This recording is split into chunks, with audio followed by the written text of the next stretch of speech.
Welcome. Thank you for joining us here tonight. Please drop your name and city in the chat so we can all see how powerful, broad, and impactful we are together. We cover every state. My name is Carrie Harris, and I am a campaign director for Moms Rising. I would like to introduce our interpreters, Matato, Thank you for so much, Carrie. interpretation and instructions. Thank you so much. Thank you so much from our Moms Rising to make this a fully bilingual space in your commitment with language justice.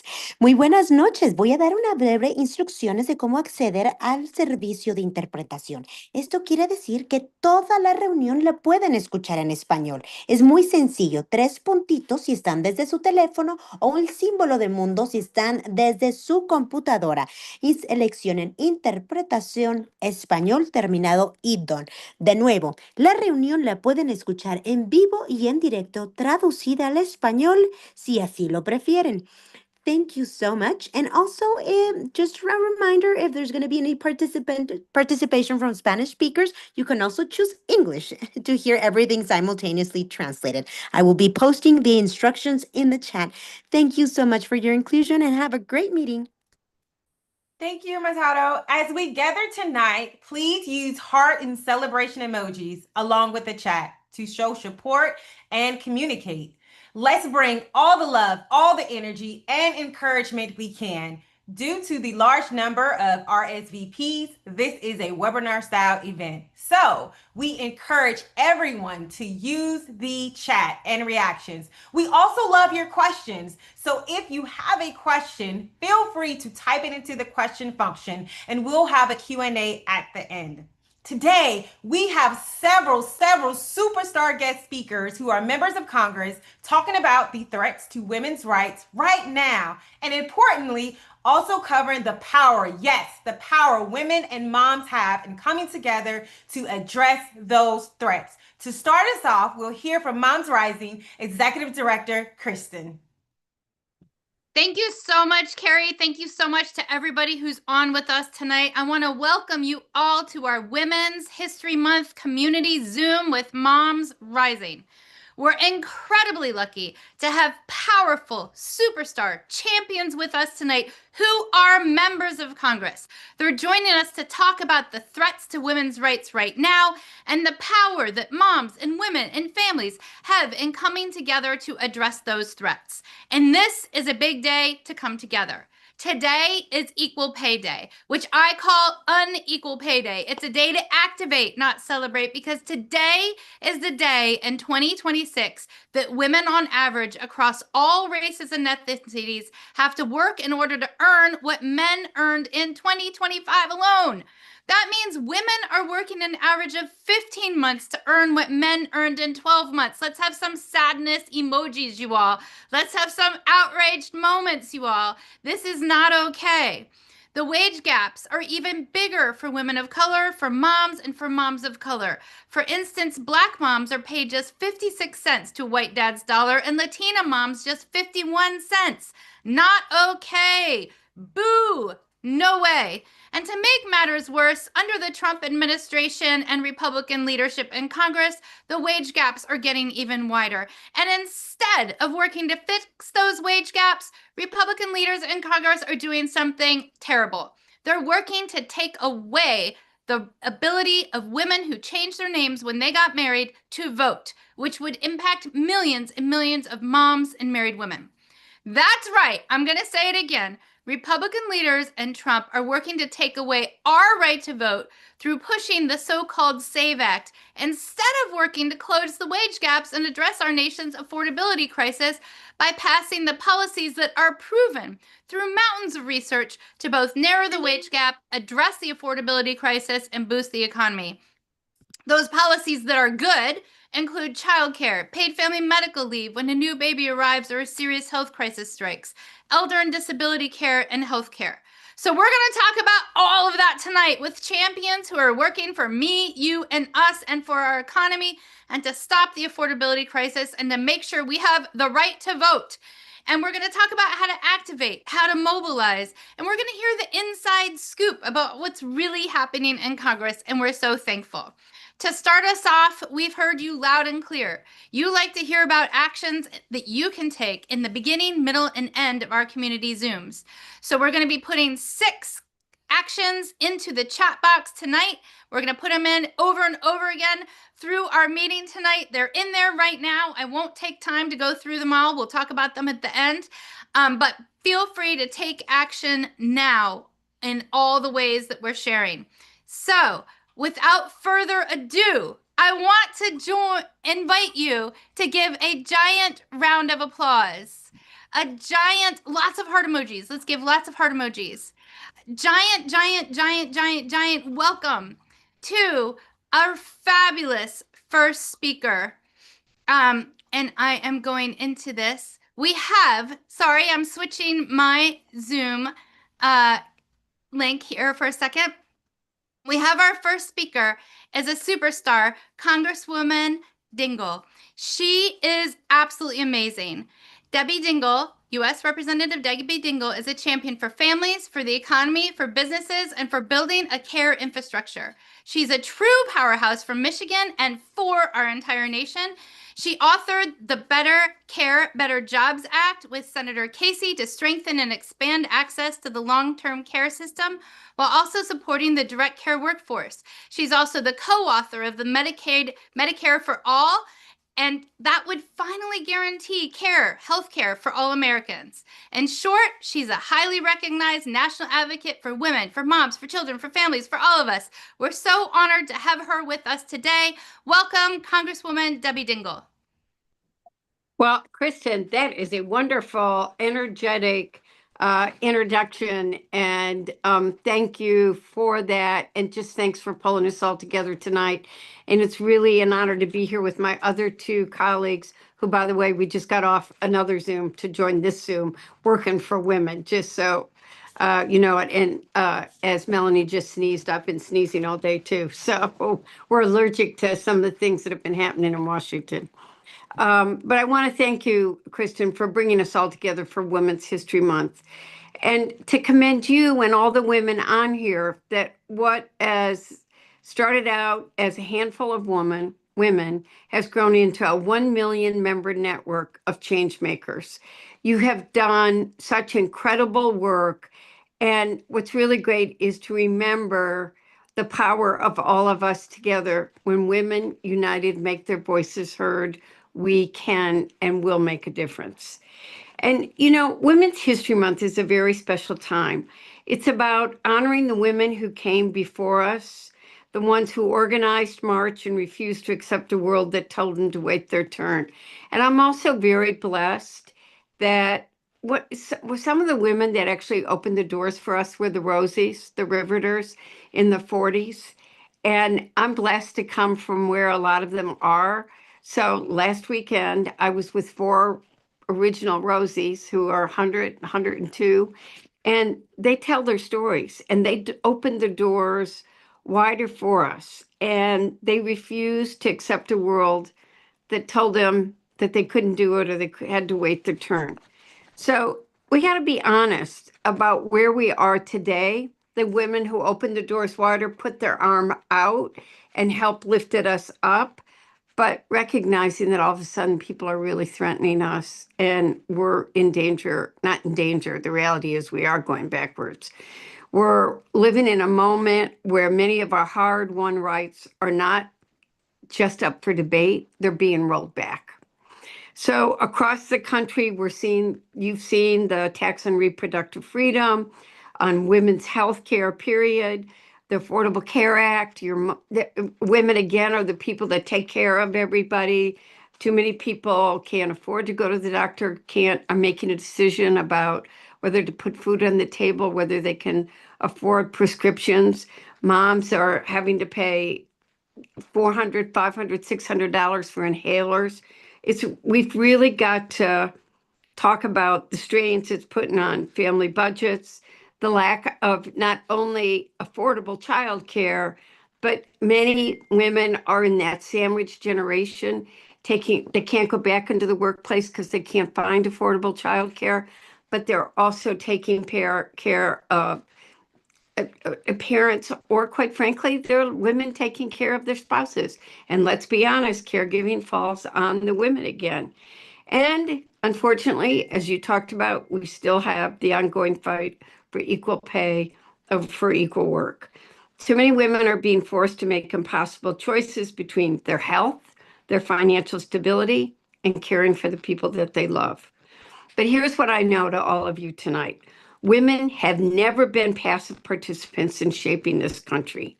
When women organize, when we vote, when we speak out, we change the course of history.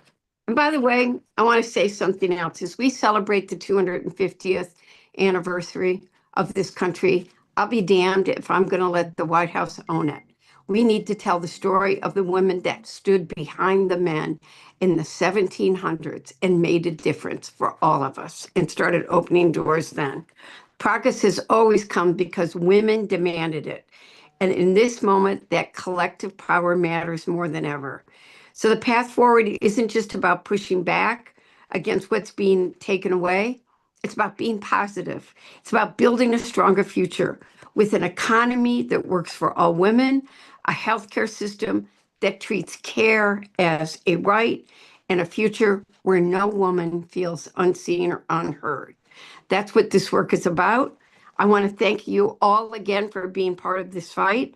And just know that all of us on this call are with you. We're part of that million moms right now, working with you so that we make our voices heard and we make a difference. Thank you, Kristen.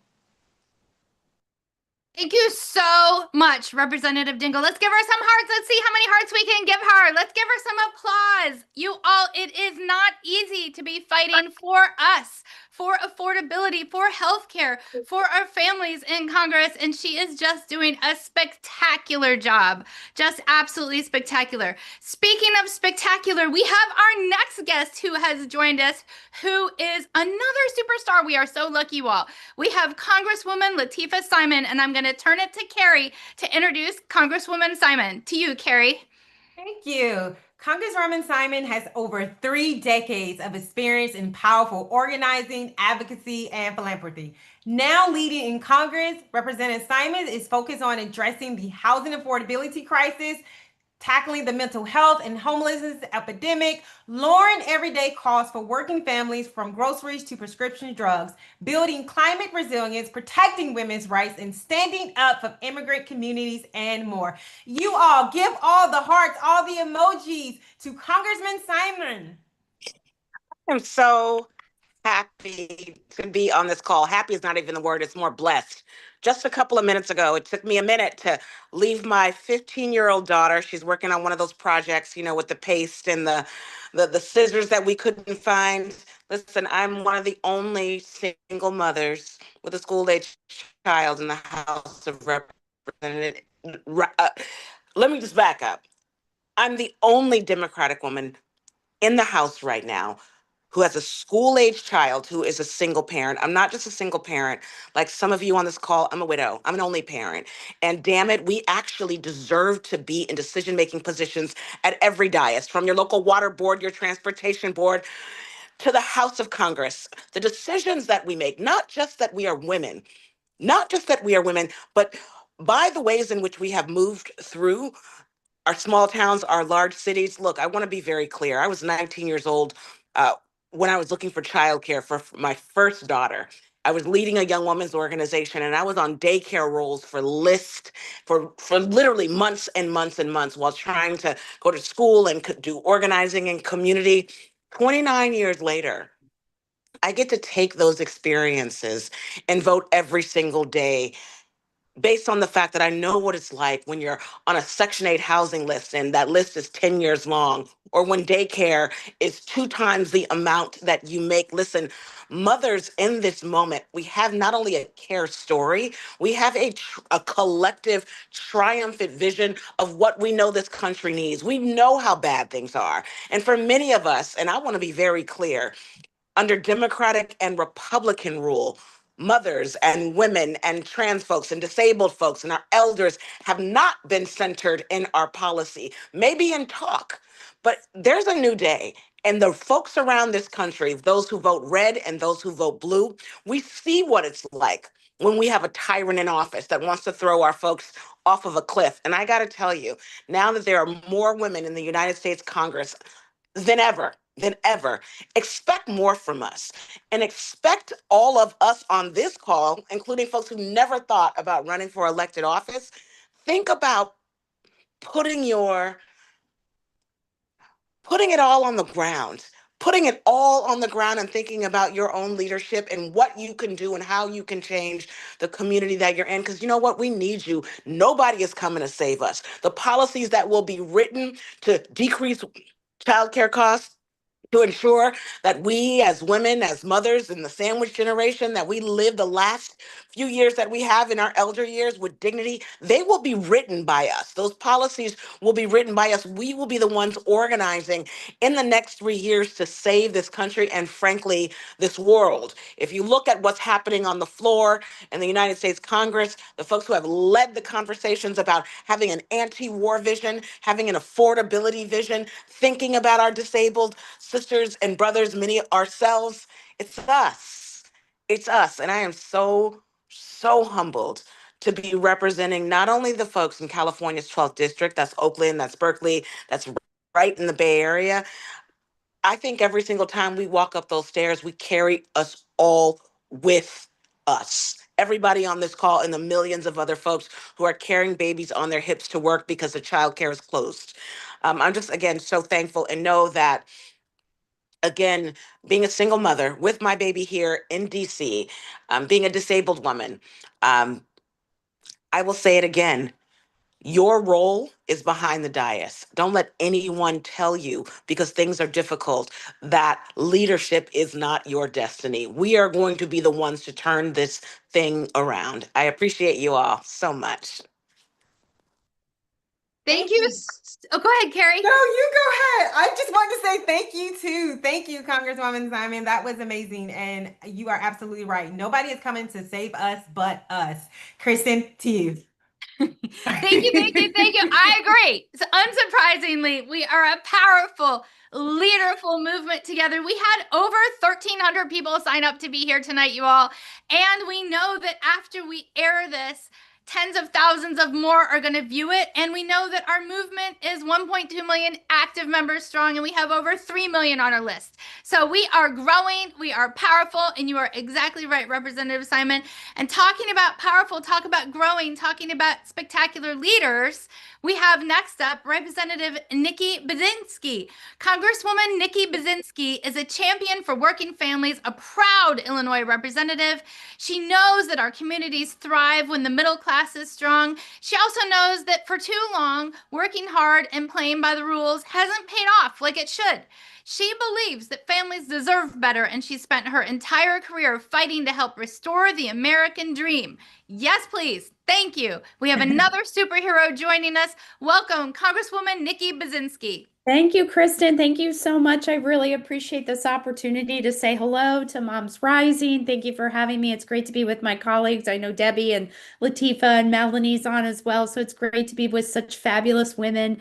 I am the daughter of an activist, a woman that invested in her community through the League of Women Voters, was a regular poll watcher, and still is a poll watcher to this day. So a shout out to all the women out there that are multitasking and make activism possible, and are engaged in it every single day with very, very full plates. My mom was one of them, and it was because of my mom's involvement in voter registration and being engaged in our communities that it got me engaged in politics when I was in college, and then led me down a path to public service. And so truly, I want to say the work that you all are doing, showing up, making time for activism and being engaged in your community, you're inspiring others. You're inspiring your own daughters, your own sons to be involved. And so thank you so much for that. I serve on the House Veterans Affairs Committee, and I want to specifically give a shout out to some of the women on the call that might also be women veterans.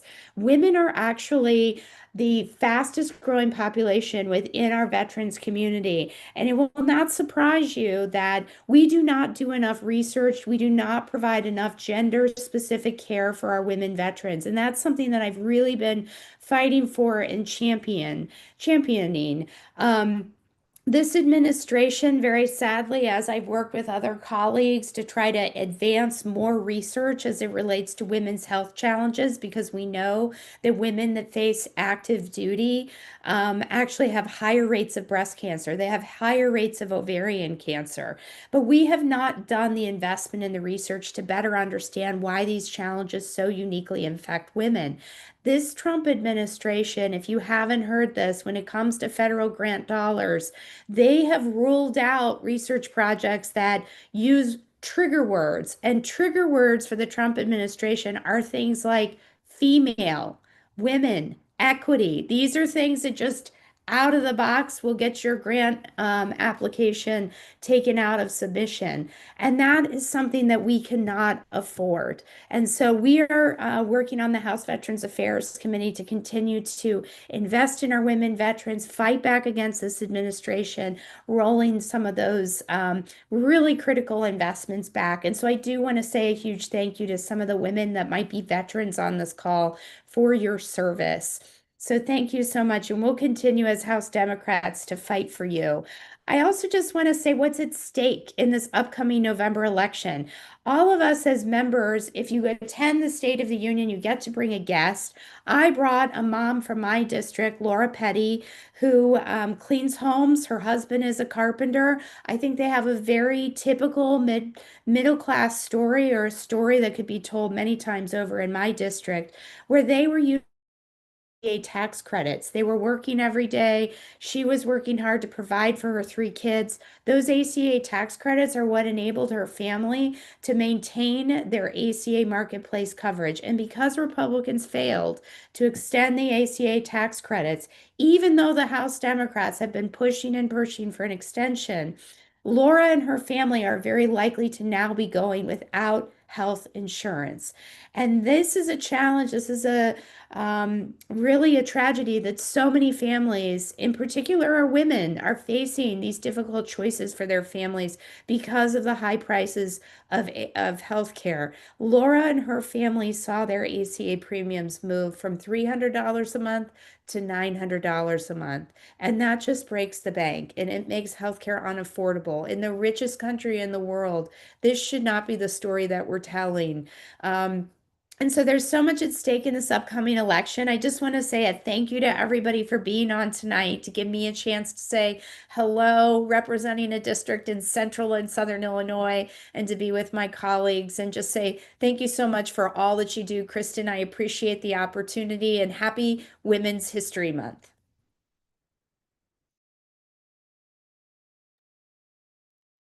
Thank you so much, Representative Basinski. We love it. Thank you so much. Now it is my great honor. Wait, before I welcome this amazing, amazing next woman, I want to remind everyone to please, if you have questions, make sure you put that in our Q&A. Okay, now back to the regularly scheduled program. Now it is my great honor to welcome U.S. Representative Melanie Stanberry. Born and raised in New Mexico, Congresswoman Melanie Stanberry leads with determination and compassion. She has devoted her career to finding solutions related to water, poverty, and climate change. She actively champions efforts to combat hunger and food and water insecurity, promote conservation and address climate change, and support economic development and recovery. In other words, yes, we have yet another superhero joining us. Please welcome Representative Stanberry.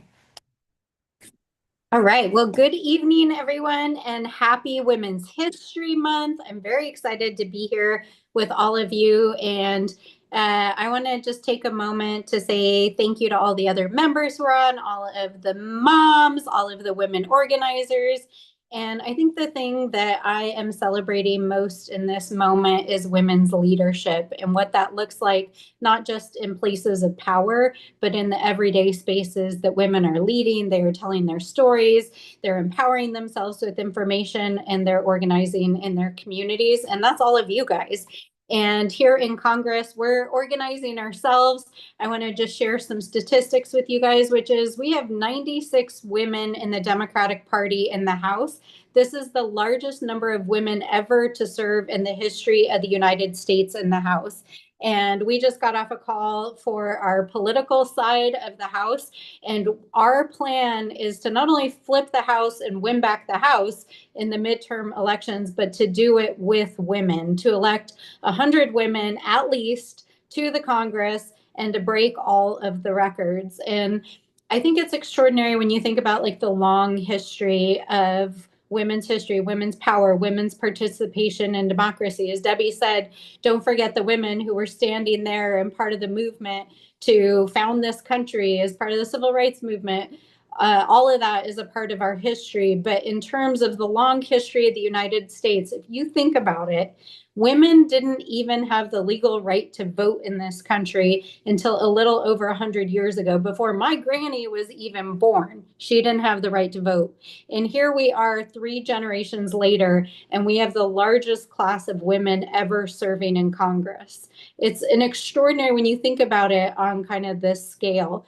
And in New Mexico, one of the things we got asked to talk about tonight is what makes us hopeful. In New Mexico, we became the only second state ever in the history of the United States to elect a female majority legislature. And what happens when women organize and women win is they actually go out and do stuff. And in New Mexico, since we organized, elected a woman governor, elected a female majority, over the last 3 cycles, we have become the first state in the nation to pass universal childcare and early education, the first state in the nation to pass universal college and trade school, the first state in the nation to pass the Native American Voting Rights Act, the first state in the nation to ban federal agents from polls and voting stations this fall, the first state in the nation to pass an immigrant rights bill during this time, during Trump, to ban for-profit prisons in our state. And we're the only state in the country that has protected Obamacare and healthcare subsidies, the first state in the country to protect food assistance after they tried to ban SNAP this fall, and the only state to shore up our overall healthcare system to get New Mexicans through this year. And the reason why I'm bragging on my state is, one, because we're really killing it and doing an amazing job. But more importantly, it was women who organized. It was women who raised their hands and said, if no one else is going to run for that seat, I'll run for that seat. It's women that ran for the hardest seats in the states and flipped them. And it was women who ultimately drafted the legislation and passed the policies that have transformed our state. And when I look at the women of Congress, what I can tell you is that, yes, we are living through dark and difficult times right now in our democracy. But when I walk onto the House floor and see the incredible, diverse young women of all different backgrounds that are representing us in our country on the floor of Congress, what I can tell you is that when we take back power, when we're able to legislate, and when we're able to pass the agenda that ultimately I know all of you care about, we will transform this country just the same way that we have transformed our state in New Mexico. And so that transitions me to what are the concrete things you can do to organize, to be a part of the political process. You know, I'll break it down into 5 things that I would say you guys can do. Engage in policy. That can be as formal as calling Congress, working on bills, bringing us important stuff to do.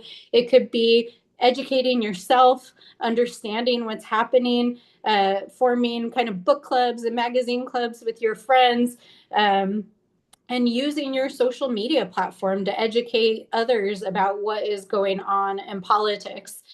Secondly, engage in politics itself. I didn't run for office until 2018. In 2018, 42,000 women ran for office. It was the largest class of women to ever run in the history of the United States. run for office yourself, get engaged in local politics, get engaged in supporting candidates. If you're looking for a candidate to support in Congress, look at Red to Blue and our frontline districts, support the Women's Caucus, get involved in community things that you care about. As Michelle Obama says, whatever you do, do something. Even just getting engaged in immigrant rights organizations, environmental organizations, or Moms Rising, telling your story.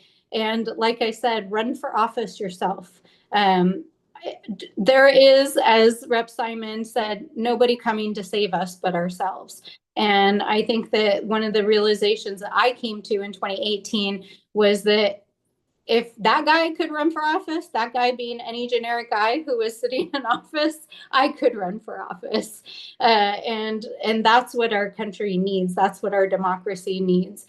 And I'll finally just say, people ask me every day, how do you stay hopeful in this sea of despair that surrounds us? And what I'll say is that I know a lot of people are looking for signs of hope, signs of life for our democracy. And our democracy is strong. It is a hard and difficult time. We are going to get through this. It is like we are experiencing a national disaster, but we will pick up the pieces. We will clean it up. And I know, because history tells us this, that after every dark chapter that this country has experienced, we end up in an era that catapults our country forward, more forward than we've ever seen in our history. And I do believe that we will emerge from this darkness with the most progressive era this country has ever seen. And you all will be a part of that movement. So I'm excited to be here with you all tonight. I hope that you have a little bit of hope and energy and go out there and do something. Thank you so much, Representative Stansbury. Let's give her some hearts. Let's give her some applause. It's now my great pleasure to introduce Congresswoman Deborah Ross, another champion. She's joining us by video, so you're going to have a moment here where you see our video tech working. She is a civil rights advocate, a lawyer, a proud North Carolinian. In her first 2 terms, Deborah became a leading voice on women's health and healthcare access. She's also spearheading critical legislation to protect legal immigration options that are under attack by the Trump administration right now. I'm delighted to now introduce Congresswoman Deborah Ross.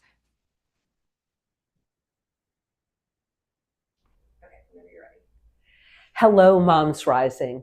I'm Congresswoman Deborah Ross, and I'm so sorry I can't be with you in person because I have to be here in Washington, D.C. But I want you to know that we are fighting as hard as we can to protect and preserve women's rights. And right now, women's rights are under assault in so many different ways. There's the so-called SAVE Act, which could cost women their right to vote, particularly if they change their name. There are all the cuts to Medicare, Medicaid, and the Affordable Care Act that are putting women and families' health at risk. And you know how expensive health insurance is right now. And then, of course, there's women's reproductive freedom, which has been a target for decades. We have got to get back to a place where abortion care is health care. I want you to know that I am fighting for you every single solitary day, and I am so proud of the work that you do in our community. Keep rising. Thank you, Representative Ross. Now it is my pleasure to introduce Representative Doris Matus. Congresswoman Doris Matus has digitally advocated for women, mothers, and families, focusing on improving access to high quality, affordable, and accessible health care. She also played a key role in shaping the Affordable Care Act. Clearly, she is a hero. We appreciate her joining us via video today. Welcome, Representative Matus. Good evening. Thank you so much to the Democratic Women's Caucus and Moms Rising for bringing us together tonight, and to everyone joining this evening from across the country. Women's History Month is a time to honor the women who came before us, the women fighting right now, and the girls who are counting on us to keep building a better future. It's time to tell the truth about who built this country, because the story of America has always been shaped by women. Women who organized when they were told to stay quiet. Women who worked when their labor was overlooked. Women who raised families, opened doors for others, and refused to give up on the promise of this country, even when that promise did not include them. Let me be clear. Black women, Latinas, Asian American women, Indigenous women, immigrant women, and so many others who are marginalized have always been part of the backbone of America. Yet too often, they did the hardest work with the least recognition. But time and again, they moved this country forward, and they did it while pushing through barriers that were never an accident, but a system designed to exclude them. That history matters because it reminds us that progress has never just happened on its own. Progress happened because women made it happen.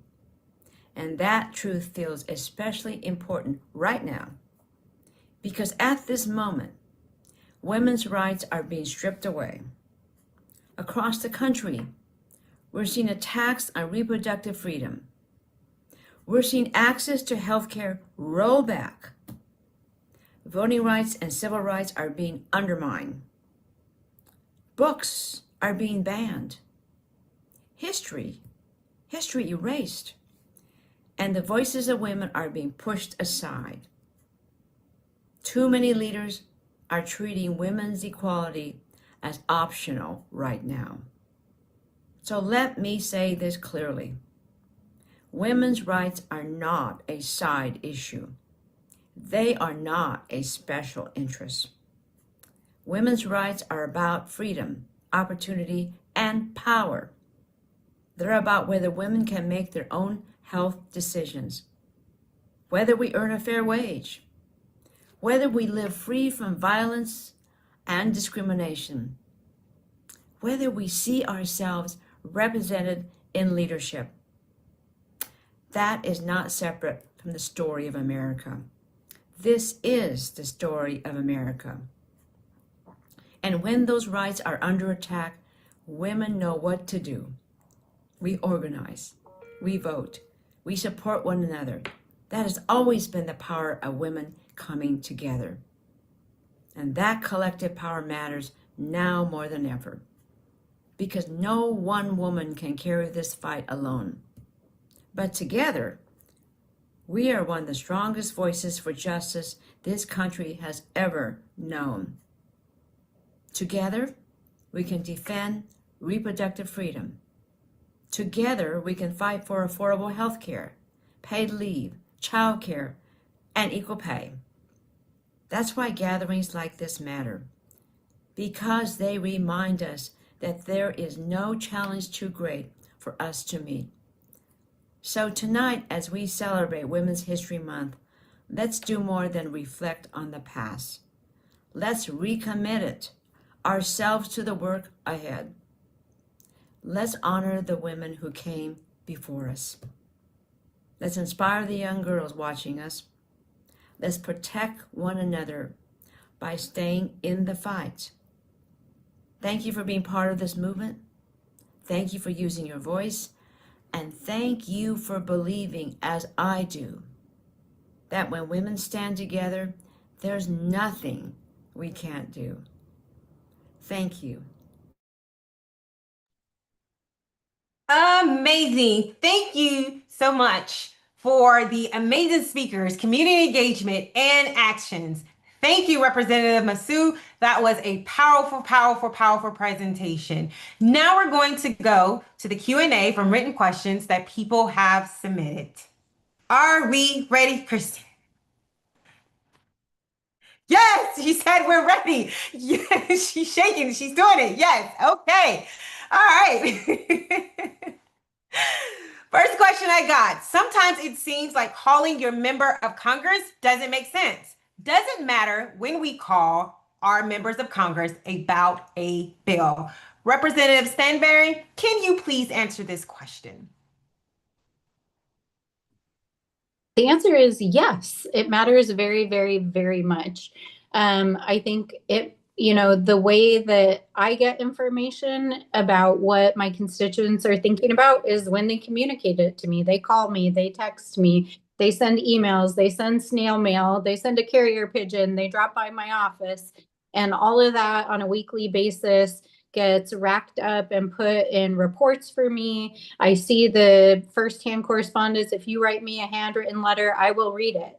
And so that all matters to me. I use that to figure out how people are thinking and feeling about an issue, what things I should be talking about, what things should be a part of our policy platform. So it absolutely does matter. Keep making those calls.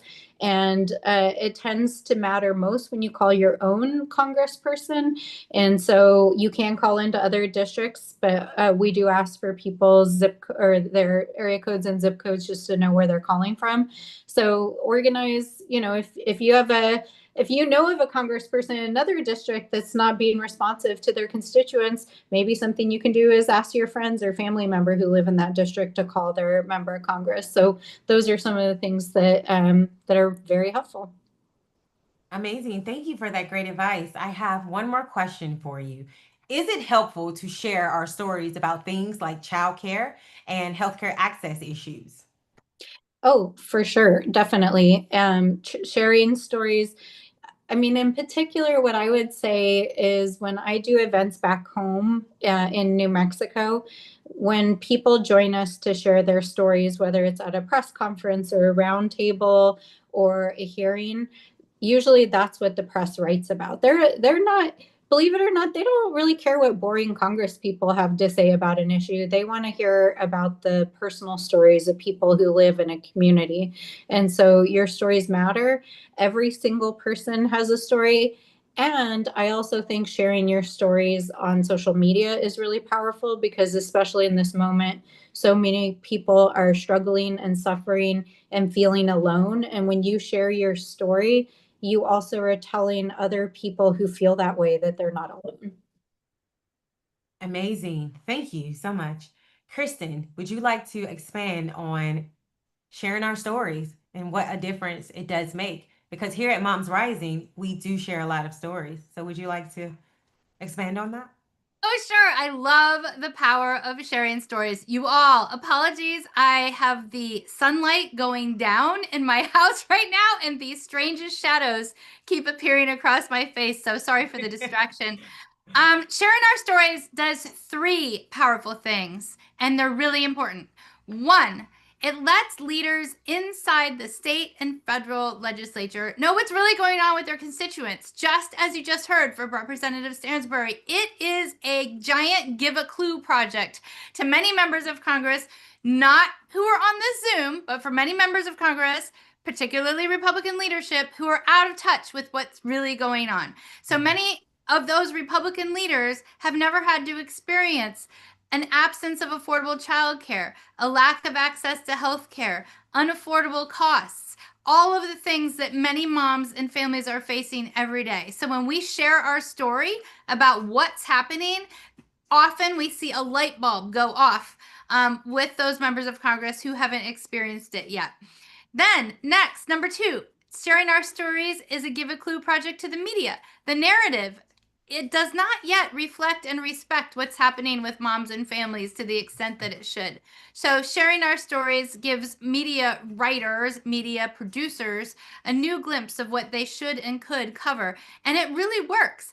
And then, three, sharing our stories does something really important. It builds a movement because it shows that what's happening is not our fault. It's not our fault that we can't make everything work on a tiny calendar, that we can't fit in as much that we want to fit in with tinier writing. It shows that when this many people are having the same types of struggles at the same time, we don't have an epidemic of personal failures. We have national structural solutions that we can and must solve together through national policy advancements, like healthcare for all, access to childcare for everyone, paid family medical leave for everyone who has a baby or has a serious health crisis strike. And yes, we mean everyone, because when we have these policies universalized, it actually lowers the wage gaps, lifts the economy, addresses affordability, and boosts our nation. So these policies aren't just the right thing to do for moms and families, they're the right thing to do for businesses and our economy, and our stories show them.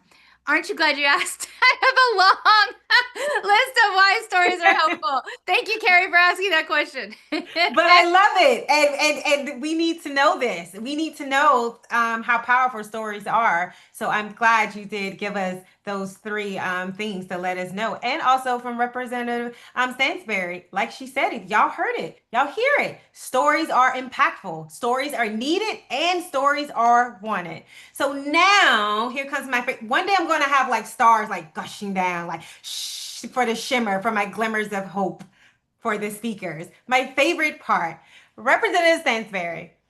This is where we ask our speakers, what is making you hopeful right now? So please tell us, what is making you hopeful right now? Well, there's a lot of things that are making me hopeful right now. I'll share three things. One is the huge election wins that we've seen in special elections over the last several weeks, including the special election that happened in Florida. Yes. We are seeing seats flip that were completely unwinnable, and not flipping by a little, but flipping by a lot, which is a sign of life for our democracy and for the people, that your voice and your vote matters. And no matter what they tell you, they can't take your power away. And so that's one thing that's making me feel hopeful. I'm flying home tomorrow to go participate in my No Kings rally. In Albuquerque, we are expecting 40,000 people. That will be the largest protest Wow. in the history of our state. And the Wow. third thing I would say is, I'm doing a lot of work on the Epstein investigation. And even though the case and what happened in it is dark, what I see happening right now is this like awakening for women of all ages, all backgrounds, all places. As I travel the country, it's like women stop me in airports, they stop me at the grocery store, they stop me in the street, and they tell me their stories and tell me what happened and how it's making them feel empowered and not alone. And like, we shouldn't have to demand a seat at the table and put ourselves in positions that make us small, and that there's this like awakening and movement happening that is generational as a result of the incredible storytelling and work that survivors are doing right now. And I think that is so powerful and empowering. And it gives me hope because I know that it means that we're a part of a project that's bigger than us, and that we're going to hand that down to our daughters and those that come after us. Amazing. Thank you so much. Thank you. Thank you. Thank you.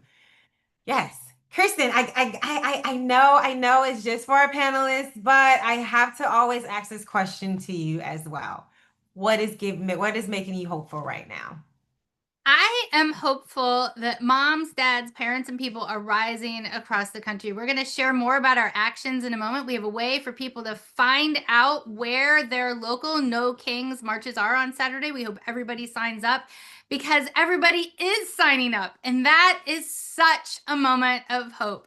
I'm hopeful that we haven't given up on us. And I fully believe in us. You heard many of the speakers say that out of times of trouble, oftentimes times of hope and rejuvenation. I'm ready for the rejuvenation part, people. And so I'm really hopeful about the persistence of the Moms Rising members who are taking action at really, really incredibly high rates. They're having house parties. We're going to talk about some of that in a minute. But I'm hopeful because none of us are giving up on each other, and that community is growing, and that change is moving even when the headlines seem hopeless. Carrie, what's giving you hope? I am hopeful that, oh gosh, I am hopeful because we are seeing change in real time. Just because, when we turn on the TV, we see the news and we're like, oh my God, why is this happening, this and that? But to know there are women like Representative Stansberry that are like, yes, we are still investigating the Epstein file. Yes, we are still going to get to the bottom of it. You know what I mean? So just to know that we have women in Congress that are fighting for us, that brings me hope, that brings me joy, and that helps me keep the good fight going. All right. All right. So, Kristen, I am going to pass it back to you for calls to action and also closing. Again, Representative Stansberry, thank you so much. I have watched you on TV several times, and I think you are a badass, and I love you, and I thank you for fighting for us. All right. Many blessings to you. Kristen, back to you. Let's give some heart emojis. Come on, people. Let's have some action here. I love the emojis. Thank you, thank you, thank you. So we're going to close with the action steps. We've put them into the chat several times. So you have the links, but I'm going to go through them really fast. Action number 1, stop the voter suppression of women and moms by telling your senators, please vote no on the SAVE Act, which does nothing to save anything except to push back women's right to vote, particularly if we've changed our names. I want to give a little myth busting here for a minute because, you know, we hear a lot of myths at Moms Rising.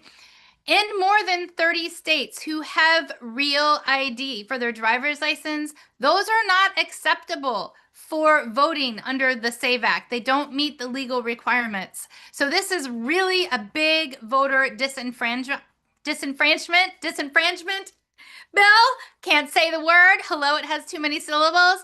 But we want you to please tell your senators to vote no on it. Action number 2, organize an admin party hangout in April to address the affordability and care crisis. When you click the link to show that you're interested, we'll send you a toolkit so you can find out more. What's an admin party? Okay. Who here is tired of dealing with the mail that has their bills in it, of dealing with signing up for kids' camps in the summer or anytime? Who here is like, you know, has no time and wants to have a little fun while you pay your bills, while you sign your kids up for things, while you sign yourself up for something? You know, while you're doing that work that is the work behind the work, yes, let's get together with other people and do it. You may have seen it on social media. And of course, we're adding a powerful twist. Are you ready for the twist? We're going to take pictures of our receipts. That high healthcare bill, we'll take out the personal information. That high childcare bill, we'll take out the personal information. Take a picture of how much it costs for you to buy gas. And then we're going to send them into Congress. We're going to hand deliver them on Mother's Day to tell Donald Trump and Republican leaders that they are off track with addressing the affordability crisis that is actually happening. So that's action number 2. Action number 3. Hello, it's unequal pay day. We started out talking about that. We've talked about it a few times. Makes me so mad. The wage gap is still there. Tell Congress to take action on unequal pay day. That's action 3. Action 4, tell Congress to reinstate restrictions on no-knock warrants. There's a link there. It's really important for our civil rights. Please take action there as well. Action number 5, please tell Congress, don't pass any bill that gives more funding to ICE and make sure there's restrictions on the chaos and violence that they're putting out in our community. That's an important action. That's action number 5. Action number 6. Yes, this is a good one. Be sure to sign up and attend a No Kings gathering near you this Saturday. We have a sign up link. You can find the gathering near you on that sign up link. Please go ahead and sign up. And then, you know, send your pictures, tag Moms Rising in your pictures. It's at Moms Rising, and then we can boost up your pictures on social media too. So again, you can tag Moms Rising, at Moms Rising on your pictures. We'd love to see them. And we are Moms Rising. You see Karen posting in the chat on everywhere, on all the socials. Okay, those are all the actions for today. The last action, super important action, thank yous. Thank you to each and every person who came on today. Let's give some heart emojis. Let's give yourself a hug. Let's give a round of applause. Let's give all the things. Thank you for taking time for change. Thank you for taking time to make history. Thank you for believing in us. Thank you for building a better tomorrow. Thank you for not giving up on me, you, or anyone. Thank you. Thank you. Thank you. Second, heart emojis for all of our speakers. Hello, did you know we had so many champions in Congress who are superstars? Thank you so much to all the champions who are standing up to massive, I don't know what to call it, except yuck, in our nation's capital. So thank you to them for joining us and for the fight that they have every day. I also want to thank the Moms Rising team. Woo! We need some heart emojis here too. Thank you to Carrie. Let's give Carrie some heart emojis. Thank you. Thank you to Karen. Thank you to Catalina. Thank you to Ruth. Woo! Thank you to all the people who made tonight happen. Thank you. Thank you. And then I want to thank the tech team led by Geronimo. Hello. Thank you, Geronimo. Woohoo! And our interpreters, want to give them thank you too. Murtado and Lucia, thank you, thank you, thank you. Our next meeting, our next community Zoom meeting, and yes, we have some special guests already in the works for you, is this next month. It's Thursday, April 23rd, and we hope you join us. We're putting the link in the chat. You can invite your friends, your family, your neighbors, everybody. Invite all the peoples. Let's come together. Let's celebrate the power of us, and let's celebrate the belief that we can make tomorrow possible and the persistence to make it so. Thank you so much for joining us tonight. Thank you for all you do. Thank you. Have a good night and goodbye. Goodbye.